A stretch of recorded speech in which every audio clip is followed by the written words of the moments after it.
Assalamualaikum warahmatullahi wabarakatuh. Alhamdulillahirabbil alamin wassalatu wassalamu ala asrofil anbiya'i wal mursalin wa ala alihi wa sahbihi ajmain. Amma ba'd. Selamat pagi anak-anak semua, anak kelas 3 ya. Anak kelas 3 berarti anak tertua di PH1 ya, karena udah punya adik 2 ya, di kelas 1 dan kelas 2. Oke, bentar ya, agak berisik. Nanti sebentar.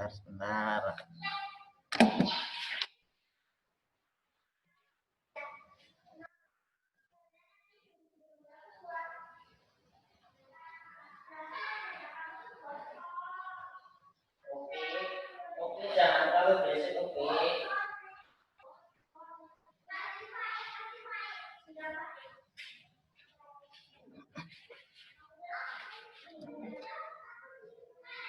Ya, oke. Nah, kita lanjutkan lagi. Bentar.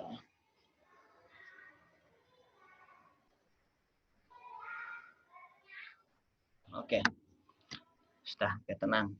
Oke, Ustaz lanjutkan lagi ya. Ustaz kali ini melanjutkan materi kita sebelum nanti minggu besok itu ada tugas ya. Ustaz lanjutkan dulu al-Islamnya. Al-Islamnya kita tinggal melanjutkan Asmaul Husna. Dulu di kelas 1 dan 2 kita sudah 1 sampai 20 ya Asmaul Husnanya. Nanti Ustaz lanjutkan di Asmaul Husna yang ke 21 dan seterusnya 30 sampai 30 dulu. Udah tahu kan berapa jumlah semuanya Asmaul Husna? Oke, ada 99, benar. Nah, hari ini Ustadz akan menjelaskan mengenai Asmaul Husna yang ke-21 sampai 30. Ya. Silakan anak-anak semua siapkan posisi belajar paling nyaman. Siapkan juga minumnya, nanti boleh minum dulu. Boleh terus siapkan camilannya, boleh. Silakan buku tulis dan juga pensilnya disiapkan. Sudah siap mendengarkan penjelasan dari Ustadz? Oke. Nah, ya, kita tentang Asmaul Husna hari ini. Ustadz tidak bosan-bosannya, meskipun dulu di kelas 2 sudah dijelaskan sama Ustazah Risma ya tentang pengertian Asmaul Husna, dan mungkin di kelas 1 juga sudah dijelaskan sama Ustazah yang lain. Tapi Ustadz akan menjelaskan kembali atau mengingat-ingat kembali supaya Akhir dan Ukti semua tidak lupa ya. Kita lihat mengenai Asmaul Husna. Nah, Asmaul Husna itu nama-nama yang baik bagi Allah ya. Nama-nama yang indah, nama-nama yang baik, dan nama-nama ini merupakan nama-nama yang mencerminkan sifat-sifat dari Allah Subhanahu wa Ta'ala. Sudah ya? Paham ya? Ini Ustaz cuma mengulangi sebentar supaya kalian ingat lagi. Asma yang berarti nama, husna yang berarti indah. Berarti nama-nama yang indah yang juga merupakan sifat-sifat dari Allah. Oke, kita lanjut. Cepat saja ya, Nih dan Ukti ya. Karena Asmaul Husna nanti tuntutannya cuma sama Ustadz itu nanti kalian menghafalkan 10 ini dihafalkan. Nah, karena dulu kita sudah 1 sampai 20, kita melanjutkan di 21 sampai 30. Nah, nanti Akhir dan Ukti silakan dihafalkan ini. Ada 10 ya. Al-Basit yang maha melapangkan. Al-Khafid yang merendahkan. Ar-Rafi ya maha meninggikan. Al-Mu'izz yang maha memuliakan. Al-Mudillu yang menghinakan. As-Sami'u yang mendengarkan. Al-Basiru yang maha melihat. Al-Hakamu yang maha menetapkan, dan Al-Adlu yang Maha Adil, serta Al-Latif yang Maha melembutkan. Nah, nanti Akhir dan Mufti silakan ini dihafalkan ya, dihafalkan. Nanti Ustadz harap ini sudah hafal di luar kepala ya. Al-Basit, melapangkan 10 ya. Mudah ya, Al-Basit yang Maha melapangkan, Al-Hafid yang Maha merendahkan gitu ya. Ustadz cepat ya, karena ini nanti kalian menghafalkan sendiri lah. Ustadz ingin fokus ke penjelasannya saja.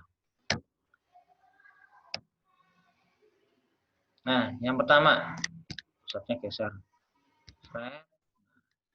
Asmaul Husna yang pertama yaitu Al-Basit. Al-Basit itu artinya itu keterhamparan atau melapangkan. Maksudnya apa? Yaitu Allah itu melapangkan rezeki bagi siapa yang dikehendakinya, dan di antara hamba-hambanya dia pula yang menyempitkan baginya. Sesungguhnya Allah mengetahui segala sesuatu. Nah, melapangkan ini juga bisa ketika Allah Subhanahu wa taala itu melapangkan hati kalian terhadap sesuatu yang kalian tidak sukai, tapi kalian bisa sabar. Nah, itu juga termasuk dari sifat Allah yang Al-Basir itu, termasuk juga melapangkan rezeki ya. Al-Basir melapangkan. Nah, ini yang atas sudah ya, Ustadz pindah ke atas saja. Nah, di sini. Yang kedua, Al-Khafid. Nah, Khafid itu berarti apa? Merendahkan. Dalam hal ini, kata merendahkan itu sinonimnya dengan kata menghinakan. Sinonim tahu? Sinonim? Sinonim. Sinonim itu berarti persamaan kata. Kalau antonim, lawan kata. Nah, merendahkan, sinonimnya itu menghinakan. Berarti merendahkan itu sama juga dengan menghinakan. Maksudnya Allah Ta'ala dalam sifatnya yang Al-Khafid ini berarti dia berhak merendahkan atau menghinakan makhluk-makhluknya. Merendahkan atau menghinakan martabat sosial seseorang dari terhormat menjadi terhina disebabkan oleh perilakunya yang merugikan diri sendiri dan orang lain. Nah, makanya dalam kita hidup bersama ya anak-anak ya, itu kita tidak boleh sombong terhadap sesuatu hal. Karena kita harus ingat bahwa Allah itu mempunyai sifat Al-Hafid. Nah, Al-Hafid itu berarti merendahkan. Jadi suatu waktu jika Allah menghendaki kita akan direndahkan, ya. Jadi ketika Anda ada yang pintar matematika, ya udah nggak usah sombong. Nah, bisa saja Allah itu menghilangkan ingatannya, menghilangkan kepandaiannya sehingga anak itu menjadi lupa terhadap pembelajarannya ya. Ustadz pernah mengatakan bahwa kayak gini, dalam kalangan para ulama itu sangat berhati-hati dalam dia bersikap ketika dia bertemu dengan seseorang, entah itu orang miskin, orang kaya, orang gila termasuk ya, para ulama senantiasa itu berprasangka baik bahwa mungkin saja nanti dia di akhir hidupnya dia akan mendapat hidayah. Misalnya orang yang ahli maksiat ya, bisa juga dia dalam akhir hidupnya mendapat hidayah sehingga dia bertobat dengan sebenar-benarnya tobat dan justru dia akan mendapat rahmat dari Allah. Sedangkan dirinya yang sudah merasa banyak ibadahnya, banyak amalnya, bisa juga nanti di akhir hidupnya itu akan dihinakan oleh Allah. Nah, karena tadi sifatnya Allah berarti merendahkan. Karena mungkin dia sombong atau gimana, akhirnya ketika dia meninggal direndahkan derajatnya. Ya. Banyak kisah-kisah yang mengajarkan kita atau memberikan kita pengajaran bahwa Allah itu maha merendahkan. Banyak kisah-kisah yang misalnya orang yang pandai, seorang ulama besar, ketika dalam hidupnya dia melakukan kesalahan sedikit, ternyata Allah merendahkan derajatnya. Bisa juga dia menjadi orang yang terhina. Dulunya dia ulama yang diagung-agungkan. Dulunya dia pemimpin yang diagung-agungkan. Ketika akhir hayatnya, orang tersebut bisa juga menjadi orang yang sangat hina. Makanya kita tidak boleh menyombongkan apa yang telah kita miliki, dan juga kita tidak boleh berprasangka buruk terhadap orang lain. Hendaknya kita selalu berhusnudon, karena kita tidak tahu apa yang akan Allah berbuat kepada hidup orang lain dan juga kepada hidup kita, ya. Selanjutnya, nah, ar-rafi. Ar-rafi ini berarti meninggikan. Nah, siapa saja yang berhak Allah Ta'ala tinggikan jika menurut pengetahuannya ya memang pantas ditinggikan. Nah, makanya ini seperti yang tadi Ustadz jelaskan di Al-Hafidh, bahwa Allah juga berhak meninggikan derajat anak-anak semua atau orang-orang semua jika Allah menghendakinya. Nah, itu ada di Quran surat Al-Insyirah. Farafa'na laqadiqra. Nah, dan kami tinggikan bagimu sebutan namamu, hai Muhammad. Ini dalam konteks ini adalah Nabi Muhammad. Nah, untuk Anda semua gimana? Nah, jika Anda semua ketika belajar kok tidak mudeng ya, tidak mudeng, tidak paham, kalian harus tetap berprasangka baik kepada diri kalian sendiri dengan cara berdoa dan juga belajar yang baik. Dengan harapan nanti Allah akan memberi kita pengetahuan, meninggikan derajat kita sehingga kita menjadi paham. Jadi tidak boleh kalian itu bersuudzon kepada Allah. Ketika kalian tidak sebentar ya. Ahi, jangan berisik Ahi. Nah, jika kalian tidak paham terhadap pelajaran, kalian jangan menyalahkan Allah. Ya Allah, kok aku diberi kemampuan, kok bodoh banget sih, aku kok nggak bisa mudeng-mudeng. Tidak boleh, karena itu haknya Allah. Allah bisa sewaktu-waktu memberi kalian pengetahuan. Langsung tahu. Loh, Allah itu kan maha segalanya. Hal seperti itu sangat mungkin terjadi. Sangat mungkin terjadi. Banyak kisah-kisah yang mengajarkan kita betapa maha kuasanya Allah dan sifatnya ar-rafi yang maha meninggikan. Banyak nih kisah pengemis misalnya. Pengemis kalau kita lihat derajatnya rendah, dia tidak punya apa-apa. Tapi ketika dia mengemis, kemudian dia mengemis, ternyata dia melakukan suatu kebaikan, memberi makan orang yang lain misalnya, kemudian Allah memberikan dia apa? Memberikan dia suatu kenikmatan. Nah, kenikmatan itu mungkin berupa ketika dia membantu orang, ternyata orang itu kemudian dia menjadi orang yang kaya dan dermawan dan sebagainya. Jadi kita tidak boleh bersuudzon terhadap diri kita maupun orang lain. Ya, tadi menghina orang yang bodoh, menghina orang yang miskin. Loh, siapa tahu besok dia jadi orang kaya. Siapa besok dia jadi pemimpin? Siapa tahu besok dia jadi orang yang sangat pintar. Nah, jadi Anda semua senantiasa berprasangka baik dan juga yakin kepada sifat-sifat dari Allah, ya. 3 sudah, ar-rafi ya, meninggikan. Nah, al-mu'iz.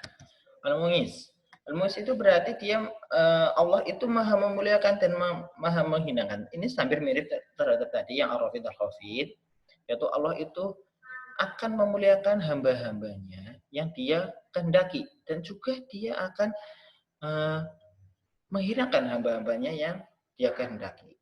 Dan tidak ada seorang pun yang bisa menghalang-halanginya.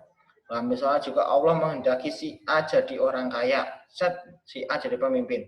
Ada orang yang tidak suka. Dia mau orang kaya. Misalnya tokonya bikin bangkrut lah, rumahnya bikin apa lah.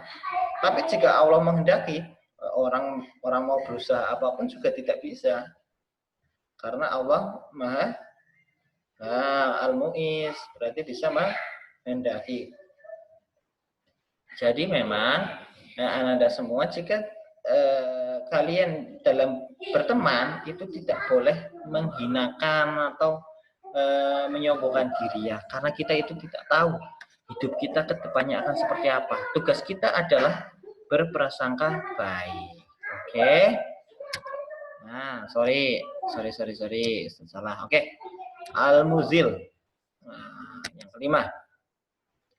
Itu Allah akan menimpakan kehinaan. Artinya Allah menghinakan siapa saja yang Dia kehendaki menurut kebijaksanaannya. Nah, menghinakan itu apa? Menghinakan berarti juga bisa juga ilmunya diambil. Kalian menjadi hina di mata manusia yang lain. Kalian akan merasa rendah di mata orang lain. Itu kemampuan dari atau merupakan sifat dari Allah yang al-muzil, ya. Jadi sama ini sebenarnya, hampir sama. Nah, Asmaul Husna As-Sami. As-Sami ini ada di surat Al-Baqarah ayat 256. Wallahu sami'un alim. Dan Allah mendengar lagi Maha mengetahui. Allah itu Maha mendengar. Artinya apa? Allah itu mendengar semua suara apapun yang ada di dalam semesta ini. Jadi semua yang ada di alam semesta ini Allah itu mendengar. Kalian mau bisik-bisik kayak apa kecilnya sama teman kamu, Allah itu Maha mendengar. Pendengaran Allah itu tidak terbatas. Tidak ada satupun suara yang terlepas dari pendengaran Allah. Meskipun suara itu sangat pelan. Nah, misalnya kalian mau apa sih, berbohong, misalnya berbohong. Allah tahu.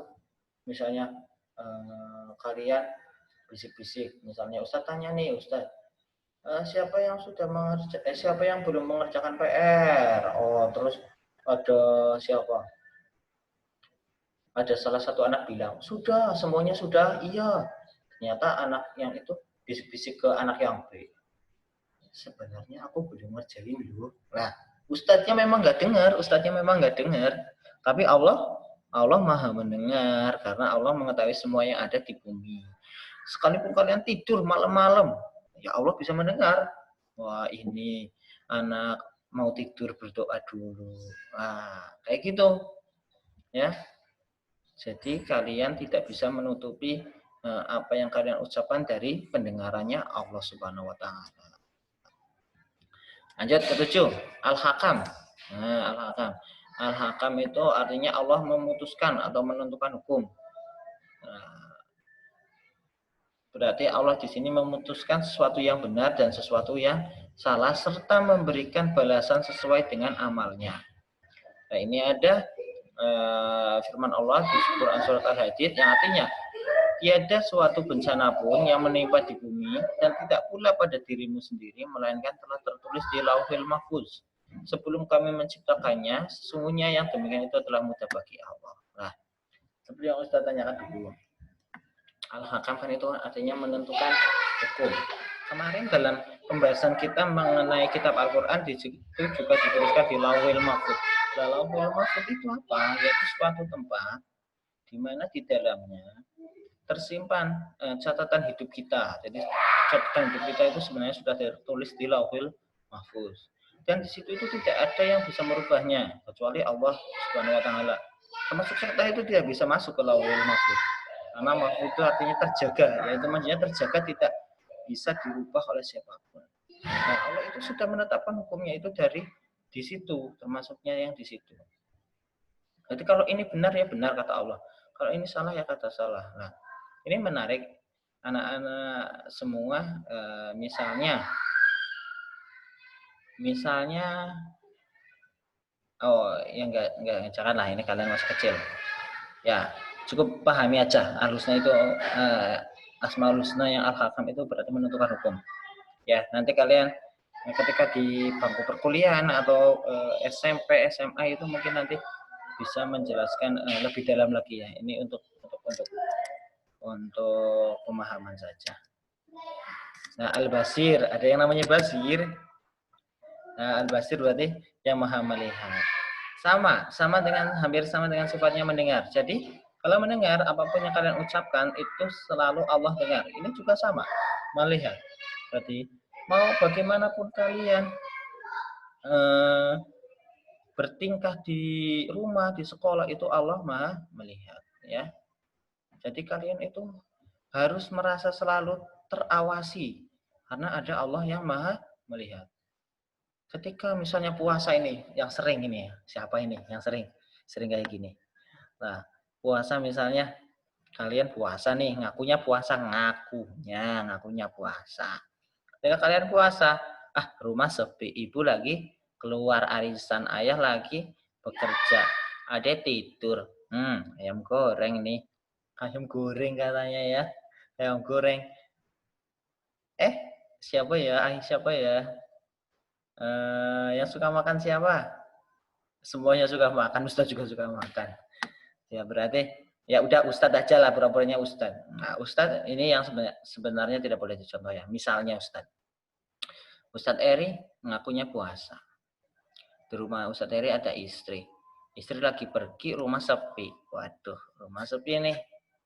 Kemudian ada makanan nih. Ayam goreng tadi ya, Ustadz bilang ayam goreng. Ustadz pergi nih ke dapur. Ustadz makan. Ustadz merasa tidak ada yang melihat nih. Istri nggak ada. Ibu nggak ada. Lah, aman nih, makan. Tapi ingat, Allah itu maha melihat. Nah, ketika istri pulang misalnya, istrinya Ustadz pulang, masih kuat puasanya, masih, Ustadznya kayak gitu. Ustadz itu sudah berbohong beberapa kali itu. Pertama, berbohong kepada dirinya Ustadz sendiri. Kedua, berbohong kepada istri Ustadz. Juga berbohong kepada Allah, meskipun Allah maha melihat. Nah, jadi kalian harus memposisikan diri itu ada terus yang mengawasinya ya. Ada terus yang mengawasinya. Sehingga kalian jika merasa bahwa Allah itu Al-Basir, benar-benar maha melihat, senantiasa kalian itu tingkah lakunya akan baik. Ketika di jalan lihat pohon bunga bagus banget. Jika kalian tidak mempunyai pemahaman tentang sifat Allah yang Al-Basir, mungkin pohon itu langsung kalian patahkan, ambil bunganya, bagus banget nih, bagus banget bunganya. Nah, tapi jika kalian merasa Allah itu sedang melihat kita, ya tidak berani, oh iya, meskipun tidak ada orang, sepi, tapi Allah melihat. Aku berarti mencuri bunga ini namanya. Nah, kayak gitu. Ya, selalu merasa dirinya itu sedang diawasi oleh Allah, karena Allah maha melihat. Tidur malam-malam, malam-malam, tengah malam, sepi banget rumahnya misalnya. Sepi banget rumahnya, semua orang pada tidur, terus ada Uhti merah misalnya, Uhti merah ke dapur kelaparan. Uhti merah makan kue misalnya, makan kue padahal sudah dilarang sama bundanya jangan makan kue malam-malam, nanti giginya sakit misalnya kayak gitu. Karena lapar, Uhti merah makan. Uhti merah merasa, ibunya nggak tahu ini, lakin aku makan sedikit ini.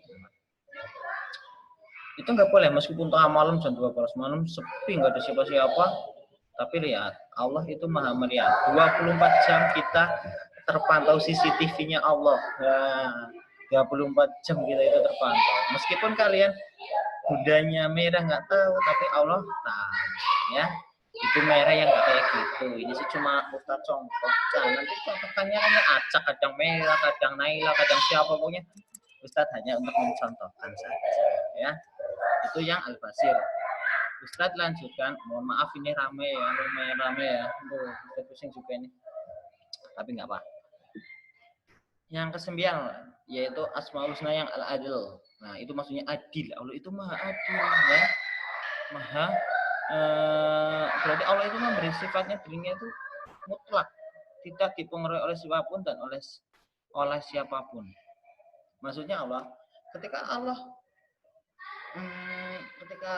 itu bersikap adil, itu Allah itu berarti dia memutuskan suatu hal itu atas kehendaknya sendiri, tidak dipengaruhi oleh apapun ataupun siapapun. Maksudnya kayak gini. Ini contoh sederhana. Contoh sederhananya misalnya ada Uti Anes. Ini contoh mudahnya ya. Uti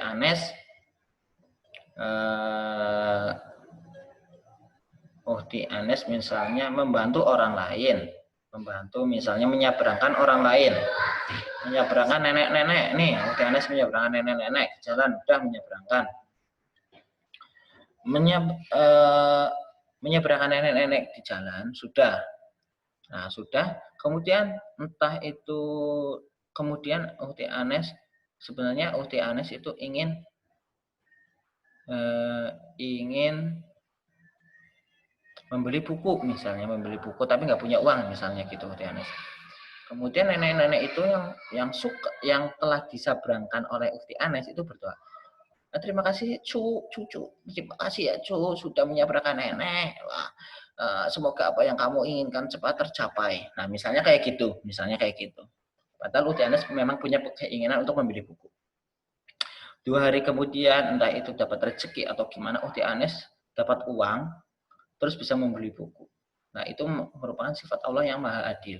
Lah membeli buku itu bukan karena mungkin Ukti Anes itu menyabrangkan nenek itu ke jalan. Atau mungkin juga bukan karena didoakan nenek itu. Tapi itu adalah ketentuan dari Allah. Nah, ketentuan dari Allah kita nggak tahu. Oke, Allah mempertimbangkan itu karena Ukti Anes berbuat baik. Bisa juga karena memang sebelum Ukti Anes menyabrangkan, Allah udah niatkan, udah kasih rezeki nanti dia untuk beli buku. Nah, itu berarti Allah itu keputusannya tidak dipengaruhi oleh apapun dan siapapun. Itu merupakan sebuah hak istimewanya Allah. Jadi Allah boleh berlaku adil, mau adil bagaimanapun Allah inginkan. Ya, jadi seperti itu.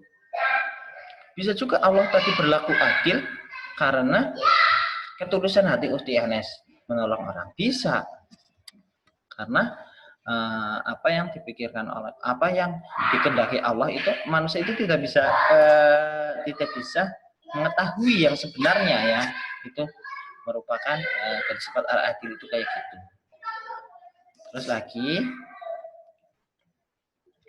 terakhir ya, al-latif. Ada yang namanya latif. Banyak ya. Novel latif ada. Nah, latif itu artinya lembut. Maksudnya apa sih? Allah itu maha lembut. Nah, maksudnya di sini ada dua pemahamannya. Ini beberapa ulama mengatakan bahwa maksud dari al-latif itu kita dapat membaginya menjadi dua. Yang pertama, Allah itu mengetahui hal-hal yang tersembunyi dan terrahasia. Nah, maksudnya hal-hal yang lembut gitu ya, yang gaib maupun yang nyata. Itu Allah mengetahui. Itu al-latif. Dan juga Allah juga yang maha melembutkan orang lain dengan kasih sayangnya, melembutkan hati manusia yang lain dengan kasih sayangnya. Jadi ada dua. Yang pertama, Allah itu bisa melembutkan apa saja, hati orang dan sebagainya. Dan juga Allah mengetahui yang lembut. Lembut itu berarti yang tersembunyi, yang kecil. Misalnya ikan di dasar laut pun Allah mengetahui. Ya, itu berarti hal-hal yang lembut. Hal gaib juga sama. Yang kita manusia tidak bisa melihatnya, Allah mengetahui. Nah, itu yang Ustadz dapat sampaikan. Anak-anak cukup pahami aja. Nanti ketika kalian udah besar, insya Allah kalian bisa memahaminya. Kalian cukup untuk kelas 3 cukup menghafalkan saja. Oh, al-hakam ini kayak gini. Artinya menentukan hukum. Nah, cukup kayak gitu aja nggak apa-apa. Ustadz tidak menuntut yang lebih. Insya Allah nanti suatu saat kalian akan mempelajari ini semua lebih dalam. Sekian dari Ustadz. Ustadz cukupkan. Silakan dihafalkan 1 sampai 10. Ustadz cukupkan. Apabila ada salah-salah kata Ustadz mohon maaf. Wabillahi taufiq wal hidayah. Wassalamualaikum warahmatullahi wabarakatuh. Bye, see you. Laliko.